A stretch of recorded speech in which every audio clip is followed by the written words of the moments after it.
Bismillahirrahmanirrahim. Assalamualaikum warahmatullahi wabarakatuh.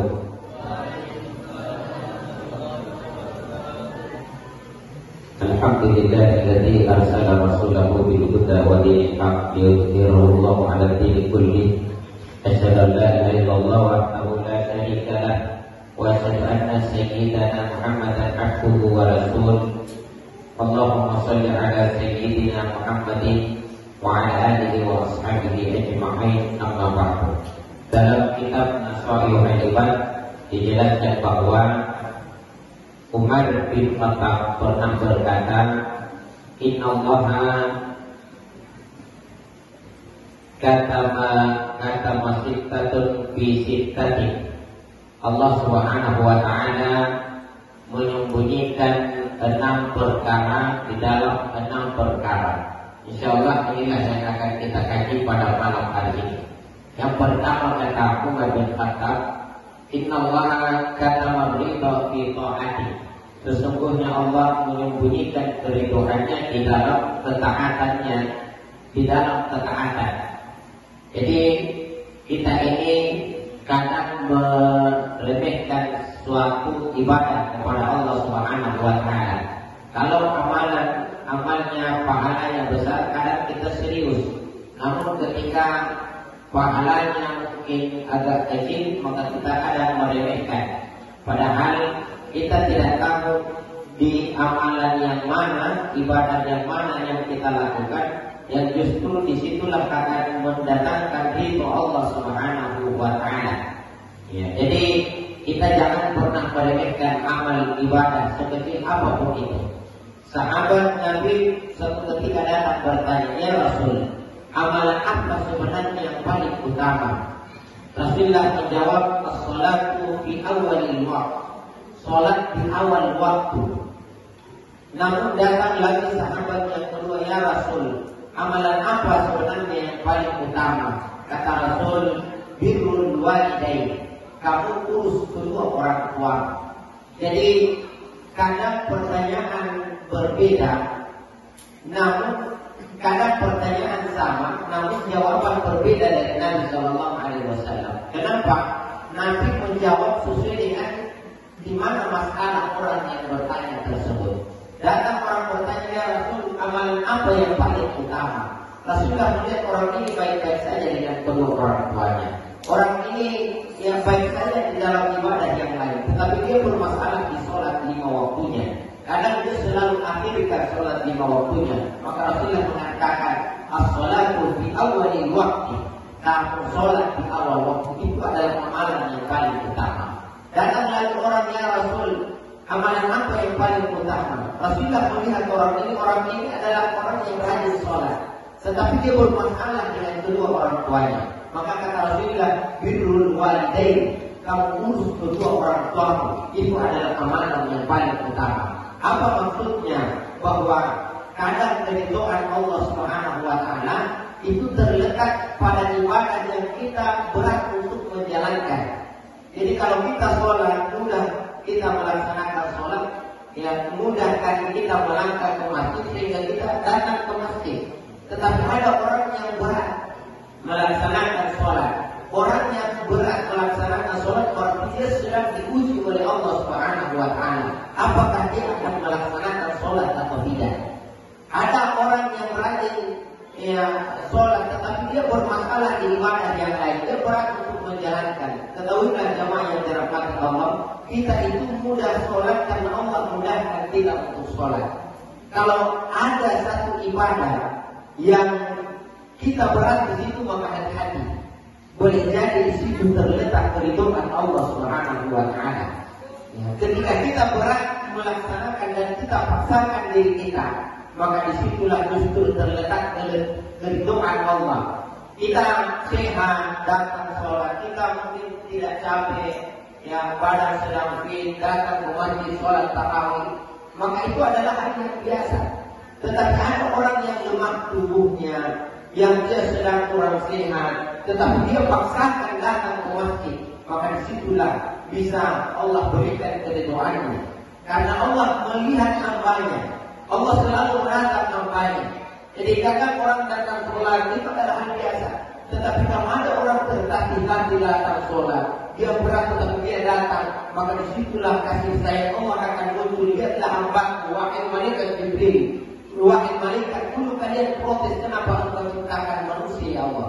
Padahal mereka hanya akan membuat masalah. Tetapi lihat hambaku, meskipun dia sakit, dia tetap datang ke masjid untuk sholat berjamaah. Maka disitulah terletak keridhaan Allah Subhanahu wa Ta'ala. Maka jangan kita mengkhususkan melaksanakan satu amalan kemudian meremehkan amalan yang lain. Kenapa? Karena Allah Subhanahu wa Ta'ala menyembunyikan keridhaannya di antara ibadah-ibadah yang kita lakukan. Seperti yang kita jelaskan tadi subuh. Kadang kita sholat 5 waktu, kemudian melihat cincang atau mendapati ada kaca di pinggir jalan, kemudian kita pungut kaca itu, kemudian kita taruh di tempat sampah sehingga tidak merugikan orang lain. Kadang bukan sholat kita yang mendatangkan keridhaan Allah, tetapi ketika kita melihat kaca dan kita khawatir akan menusuk, merugikan orang lain sehingga kita buang di tempat sampah, maka disitulah Allah akan berikan keridhaannya. Ya dirhamu man fil ardi yarhamkum man fis sama. Sayangi apa yang ada di bumi, maka yang ada di langit akan menyayangimu. Makanya jangan heran ketika kita membaca satu riwayat, dan kita sendiri kadang ketika mengkaji riwayat itu, maka kita heran kenapa bisa ada seorang pelacur yang masuk ke dalam surga. Ada seorang pelacur yang aktivitasnya adalah menjual dirinya. Namun satu ketika dia dapat anjing yang kehausan, kemudian dia kasihan, kemudian dia ambil keluar sepatunya, kemudian dia ambil air, lalu dia bawa ke anjing itu, dia puaskan anjing itu dengan air itu, dia hilangkan dahaga anjing itu, kemudian disitulah ridho Allah datang kepadanya. Kenapa? Dia sayangi makhluk Allah, dia hamdul mafis sama, yang ada di langit akan menyayangi orang yang menyayangi makhluk Allah Subhanahu wa Ta'ala. Itu yang pertama. Kemudian yang kedua kata Umar bin Khattab, Inna Allah kataba wadaba fi maksiati. Kadang Allah itu menyembunyikan kemarahannya di antara maksiat yang kita lakukan. Kita kalau dikatakan melakukan dosa yang besar, mungkin tidak. Tetapi kalau dosa-dosa yang kecil setiap hari mungkin kita lakukan. Kenapa? Kita takut dengan dosa yang besar, namun kita remehkan dosa yang kecil. Padahal semua itu adalah maksiat kepada Allah Subhanahu wa Ta'ala. Dosa itu dibuat kepada Allah.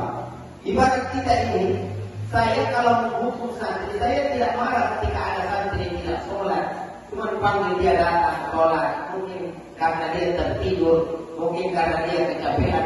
Tetapi ada santri yang tidak datang sholat, itu kan bukan karena kecapean, bukan karena tidur, dia hanya bermain. Apa maksudnya? Dia meremehkan. Disitulah kita kadang marah. Maka Allah Subhanahu wa Ta'ala, jadi kadang dosa itu yang mendatangkan kemurkaan Allah bukan besarnya, tetapi ketika dosa yang kita lakukan itu kita remehkan. Makanya Rasulullah mengatakan Inna Allah yaghfiru dzunub. Allah Subhanahu wa Ta'ala mengampuni semua dosa kecuali satu dosa. Dosa apa itu? Bukan dosa yang besar yang Allah tidak mau ampuni.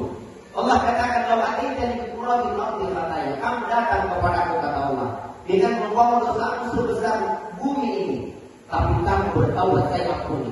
Tetapi ada satu dosa yang Allah tidak akan ampuni. Dosa syirik, dosa yang terbesar. Tetapi siapa yang mati dan dia bertaubat, tetap Allah ampuni.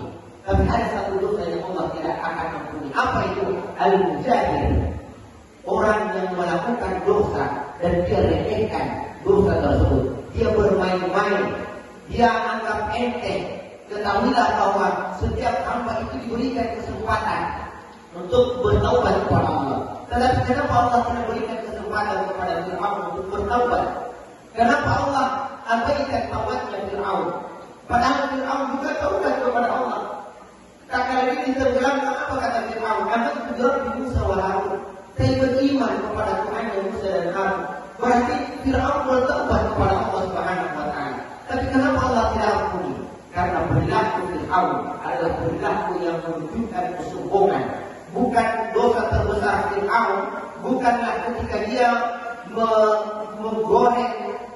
seorang wanita dengan anaknya, yaitu Masita. Jadi Masita dia goreng bersama dengan anaknya. Coba bayangkan, dibakarnya api yang besar, ditaruh wajan yang besar, kemudian dibakar Masita di atasnya, dibakar juga digoreng Masita dengan anaknya, digoreng hidup-hidup. Tapi bukan itu dosa terbesar Fir'aun.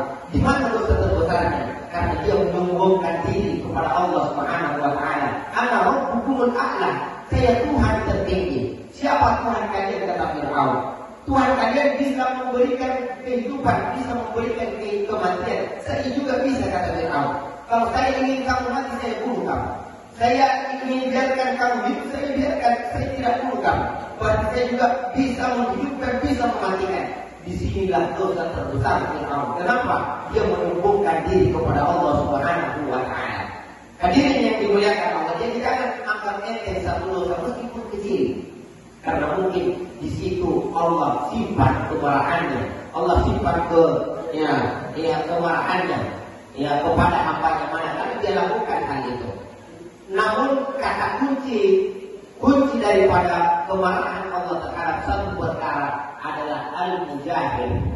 Jadi bukan besarnya dosa, baik dosa besar maupun dosa kecil. Kalau orang yang melaksanakannya sombong, dia anggap enteng, dia anggap remeh, maka disitulah Allah akan marah kepada hamba-Nya. Ini yang kedua.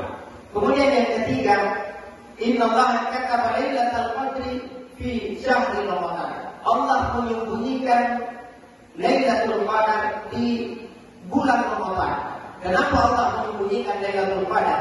Lailatul Qadar itu adalah malam, ada satu malam di bulan Ramadan.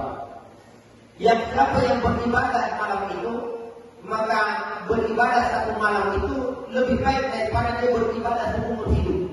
Kita ini kalau seumur hidup paling baik sedikit masa bagi umur kita 60-70 tahun. Beribadah kita 70 tahun itu. Malam kita sholat, siang kita puasa. Dibanding dengan kita beribadah satu malam saja, di malam Lailatul Qadar, satu malam kita beribadah kepada Allah, kita begadang untuk sujud, itu mengalahkan ibadah kita yang 70 tahun. Makanya khairun min alfi syahrin, lebih baik daripada 1000 bulan. Bukan sama senilai 1000 bulan, bukan, tetapi lebih baik. Ulama menjelaskan bahwa kenapa Allah menggunakan kata 1000, karena 1000 adalah angka tertinggi di masa itu. Andailah ada angka 1 juta, andailah ada kata angka 1000, 1 miliar di tahun itu, maka mungkin yang Allah gunakan adalah 1 miliar, lebih baik daripada 1 miliar bulan. Begitu besarnya nilai ibadah di malam Lailatul Qadar. Ya. Namun Allah rasakan di malam beberapa sebenarnya. Yang pasti Lailatul Qadar akan turun di setiap bulan Ramadan. Jadi dalam 30 hari atau 29 hari pasti ada malam Lailatul Qadar di antara. Tetapi Allah rahasiakan. Untuk apa? Karena apa Allah bongkar? Oh, di malam 27. Maka tentu kita akan santai-santai di malam lain. Tetapi kita akan cukup di malam ke-27. Tetapi Allah rahasiakan. Kenapa? Karena Allah mau kita bersungguh-sungguh beribadah di setiap malam bulan Ramadan. Itu yang ketiga. Kemudian yang keempat, innallaha kataba awliya'ahu fiha bainan nas. Allah menyembunyikan para walinya, para kekasihnya di antara manusia.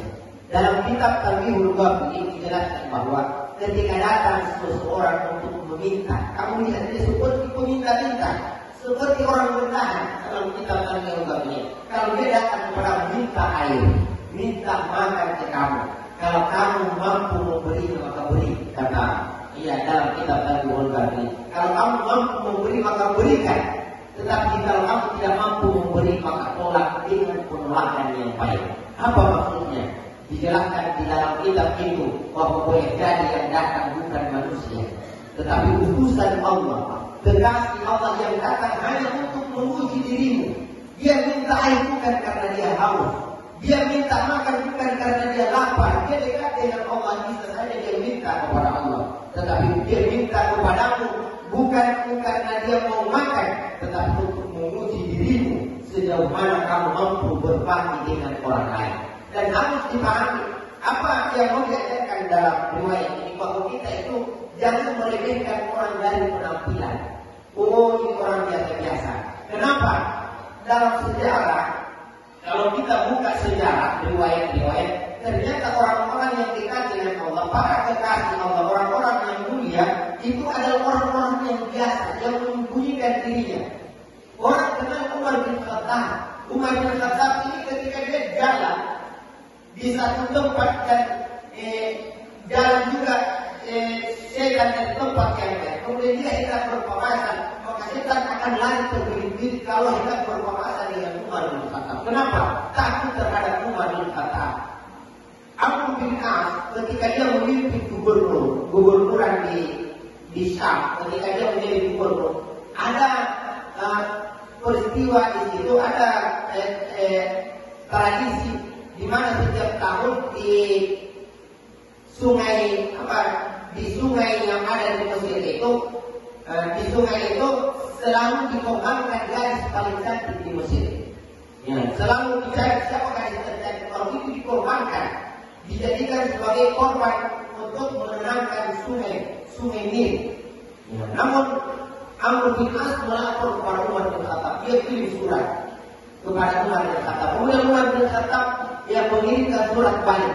Tapi di surat itu ditulis, surat ini bukan untuk Amr bin As. Surat ini untuk penjaga sungai Nil.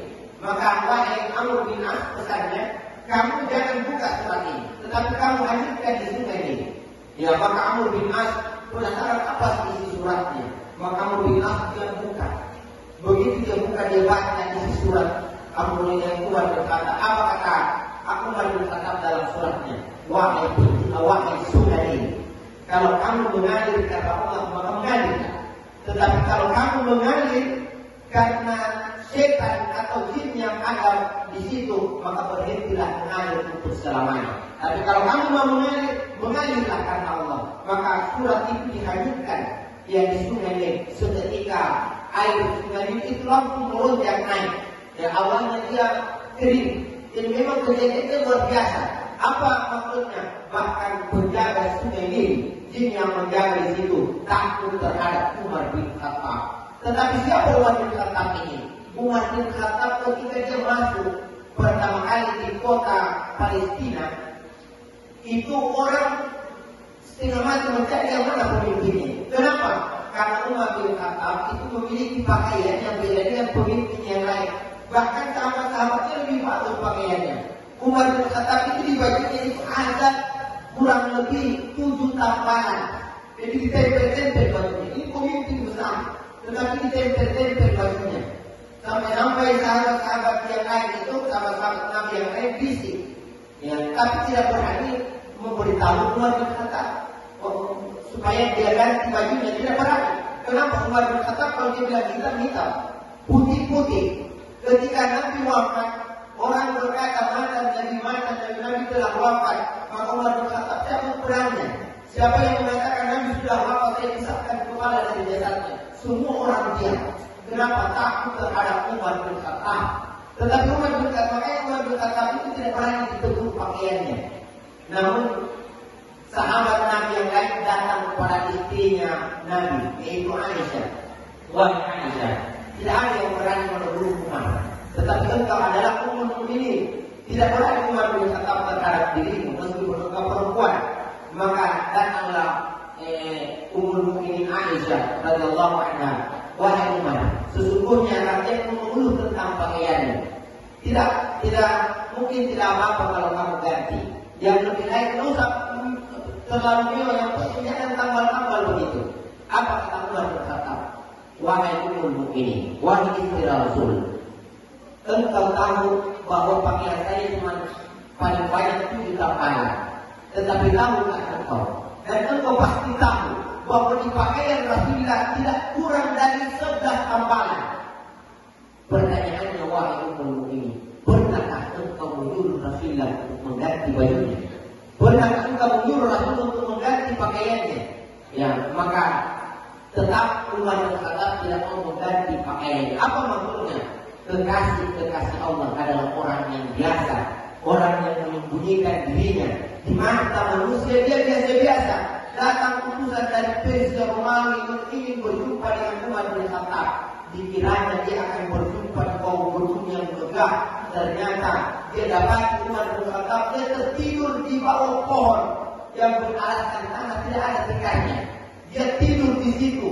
Ya, kemudian dia bangun, dikiranya dia akan berbawa gedung yang mewah, ternyata hanya di bawah pohon. Alasnya cuma tanah, padang pasir. Atapnya cuma pohon-pohon yang ada di atasnya. Apa maksudnya? Kekasih Allah adalah orang-orang yang pandai menyembunyikan dirinya. Ada Ibrahim bin Adham. Kalau kita berjumpa dengan Ibrahim bin Adham, kita tidak akan tahu bahwa dia adalah kekasih Allah. Kita tidak akan sadar bahwa ternyata Ibrahim bin Adham ini adalah seorang raja yang meninggalkan kerajaannya. Karena cinta kepada Allah, dia tinggalkan kerajaannya dan menyembunyikan diri. Sampai dalam riwayat Ibrahim bin Adham meninggalkan anak kecil, yang anak kecil itu ketika tumbuh besar dia tanya kepada ibunya, mana bapak saya? Apa kata ibunya? Bapakku telah hilang. Siapa yang bilang itu? Ibrahim bin Adham. Ibrahim bin Adham begitu dikenal banyak nasihat-nasihatnya. Seorang kekasih Allah tetapi pandai menyembunyikan diri. Ada Uwais Al-Qarni yang ketika mencari makan, dia cari makanan di tempat sampah. Sesekali datang anjing meraung kepada Uwais Al-Qarni. Seakan-akan anjing itu berkata, wahai Uwais, ini adalah adik kami. Di sinilah kami cari makan para anjing. Tetapi apa kata Uwais Al-Qarni? Wahai anjing, kul ma yalika wa ana akul mimma yali. Kamu makan apa yang bisa kamu makan dan saya makan apa yang bisa saya makan. Antara kamu dan aku, wahai anjing, tidak tahu siapa yang paling mulia di sisi Allah. Kalau nanti saya mati lewat di atas siratal mustaqim, saya selamat, maka saya lebih mulia daripada kamu. Tapi kalau saya jatuh, maka ketahuilah wahai anjing, kamu lebih mulia daripada saya. Kenapa? Karena orang yang jatuh ke dalam neraka dijelaskan walau ada zarah dan jahannam katsiran minal jin wal ins lahum qulubun la yafqahuna biha ulaika kal an'am. Orang yang jatuh ke dalam neraka Allah, ulaika kal an'am, mereka itu laksana layaknya binatang, bal hum adall, bahkan lebih hina daripada binatang. Hadirin yang dimuliakan Allah, intinya bahwa Allah sembunyikan para walinya di antara manusia supaya apa? Jangan pernah menganggap remeh orang lain. Jangan karena pakaiannya indah, megah sehingga kita hormati. Jumpa kita dengan orang yang mungkin pakaiannya biasa-biasa saja, namun kadang kita kadang meremehkan. Padahal mungkin orang yang kita anggap biasa-biasa, justru mereka lah kekasih Allah Subhanahu wa Ta'ala. Kemudian yang kelima, inna Allah katabal mauta fil umri. Allah menyembunyikan kematian pada umur. Ketahuilah jemaah yang dirahmati Allah, sebenarnya kita ini yang menentukan bukan awal hidup kita. Rajin kita beribadah di awal hidup. Begitu ujung-ujung kematian kita beribadah, maka kita akan celaka. Mana kita ibadah di awal, di ujung-ujung kematian kita rajin ibadah, itulah yang akan selamat. Namun tentu yang paling beruntung dari semua yang beruntung adalah rajulun naja'at fi ibadatillah, orang yang tumbuhnya dari kecil sampai besar dia beribadah kepada Allah Subhanahu wa Ta'ala sampai kematian datang kepadanya. Maka kita ini